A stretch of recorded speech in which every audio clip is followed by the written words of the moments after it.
L'athlétisme, considéré comme un pilier des compétitions sportives, a été le théâtre de nombreuses controverses, notamment celle des substances interdites. Ce sujet soulève des questions éthiques et morales tout en mettant en lumière l'évolution de la réglementation antidopage et son impact sur les athlètes. L'histoire du dopage en athlétisme remonte à plusieurs décennies. Dans les années 80, les performances des sportifs ont commencé à être posées en question, alors que le développement des sciences de la performance se combinait à une culture d'excellence poussée à l'extrême. Les stéroïdes, utilisés pour améliorer les performances, ont émergé. C'est véritablement au début des années 90 que le phénomène a pris des proportions alarmantes. Les Jeux Olympiques de Séoul, en 1988, ont marqué un tournant. Lors de ces Jeux, le sprinter canadien Ben Johnson a été testé positif au stanozolol, peu après avoir remporté la médaille d'or du 100 mètres. Cette disqualification a choqué le monde entier et a fait entrer le dopage dans le débat public. Johnson n'était pas le seul. Cette affaire a révélé l'ampleur du phénomène et a encouragé d'autres athlètes à adopter des pratiques similaires pour rivaliser dans un environnement de compétition féroce. À mesure que le dopage est devenu une problématique de santé publique et d'éthique, les instances dirigeantes du sport ont pris des mesures pour réglementer et interdire l'usage de ces substances. La création de l'Agence mondiale antidopage en 2000, après une série de scandales, a permis d'introduire un cadre rigoureux pour la prévention et la détection du dopage. Cependant, les scandales se sont multipliés. L'affaire des coureurs russes, en 2015, a révélé un système de dopage soutenu par l'État en Russie.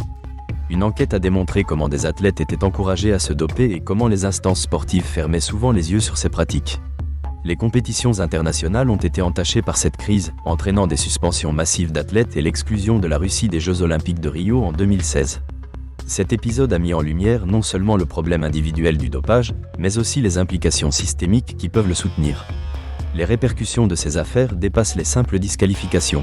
Elles touchent à la crédibilité des compétitions sportives et affectent la confiance des spectateurs ainsi que celle des futurs athlètes. Les sportifs respectant les règles se retrouvent face à des défis insurmontables dans un environnement où il devient de plus en plus difficile de faire la différence sans recourir à des substances illégales.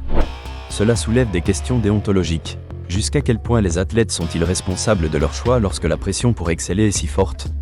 Le dopage ne concerne pas uniquement les athlètes, mais aussi les entraîneurs, médecins et agents qui jouent un rôle important dans la carrière des compétiteurs. Des cas récents, comme celui de Lance Armstrong dans le cyclisme, ont révélé un réseau complexe d'incitation qui encourage ces pratiques. En fin de compte, l'affaire des substances interdites en athlétisme reflète une quête de la performance à tout prix. Des initiatives ont été mises en place pour promouvoir l'éducation sur le dopage, tant pour les athlètes que pour le grand public. Les comités olympiques et fédérations internationales encouragent une approche préventive reposant sur la sensibilisation. Les programmes de mentorat et l'engagement des athlètes auprès des jeunes peuvent jouer un rôle clé dans la promotion d'un sport propre. Malgré ces efforts, le dilemme du dopage demeure. La technologie avance rapidement, rendant la détection des nouvelles substances de plus en plus complexe. Les athlètes possédant des compétences scientifiques se retrouvent capables de contourner les tests de dépistage. Chaque révélation d'une nouvelle forme de dopage renforce la nécessité d'une coopération internationale. Il est impératif de garder à l'esprit que la lutte contre le dopage ne se limite pas à des règlements stricts. Elle nécessite un changement culturel dans la perception de la performance sportive. Le sport doit être une célébration des capacités humaines, plutôt qu'une quête de perfection à tout prix. Les récits d'athlètes ayant surmonté des obstacles sans avoir recours à des substances interdites doivent être mis en avant pour inspirer les nouvelles générations.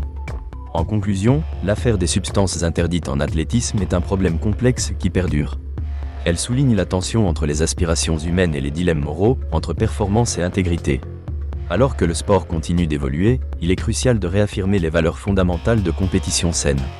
Chaque scandale peut servir de catalyseur pour un changement positif, incitant le sport à aller au-delà des records pour se concentrer sur l'essence même de l'athlétisme.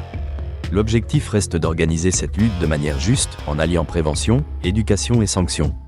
Ce sera ainsi qu'un avenir plus sain et équitable pour tous les athlètes pourra être construit.